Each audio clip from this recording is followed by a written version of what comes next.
Hello guys, আমার আজকে টক দই দেখাবো। এই দেখো আমার আজকে টক দই। এই দেখো কত সুন্দর টক দই জমেছে। এই দেখো পানি টানি নাই, কত সুন্দর টক দই।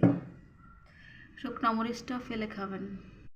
এই হচ্ছে জাল করা দুধ, এই মিশাবো হচ্ছে দই পিস, সাথে দিলাম শুকনো মরিচ।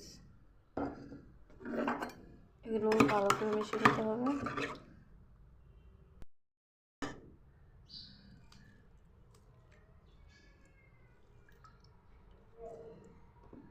একটু হলে বিস্কুট দিলাম।